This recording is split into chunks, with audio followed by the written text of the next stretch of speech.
If you've been around for more than like 5 minutes, you've probably heard someone say that time heals all wounds. And they might say that as a way to like comfort you, to let you know that the pain that you're feeling in this moment will fade with time.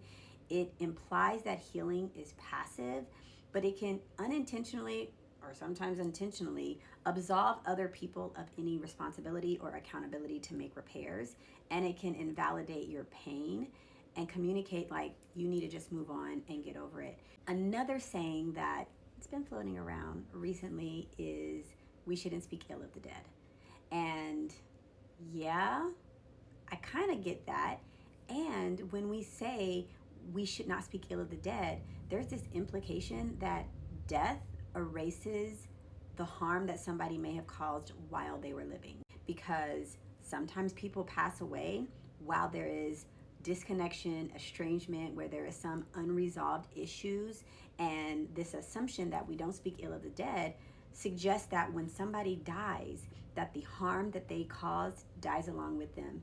And that's not true, because if there was harm done while somebody was living, that harm or the imprints or residuals of that harm is probably left on somebody who is still living. So to say we don't speak ill of the dead can silence and invalidate the real experience that a person has had with the decedent or the person who has perished. Now, that doesn't mean that the person who is no longer here, that needs to be dragged through the mud or whatever, it doesn't mean that the persons or person who is left ceases to have an experience and now has to live in silence.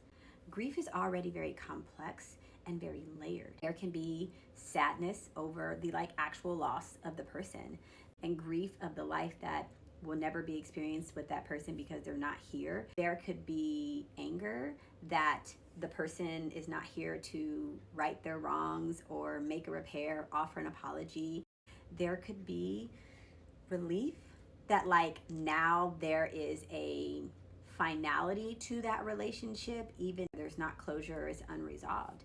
But to assume that somebody's passing means that everything that ever happened with that person just goes away, this rewriting of history can be quite invalidating and can cause people to feel even more isolated in whatever their pain and their suffering is. We are not here to tell somebody else how that they need to grieve, but we do know that grieving is necessary for healing. Still feeling the feelings that are left even after a person is gone isn't holding a grudge, because grief doesn't have a timetable. And so you get to grieve however you need to grieve, and you don't have to be silent. That there is a healing component about reclaiming your story, finding your voice, speaking your truth. You deserve to grieve, and just because somebody has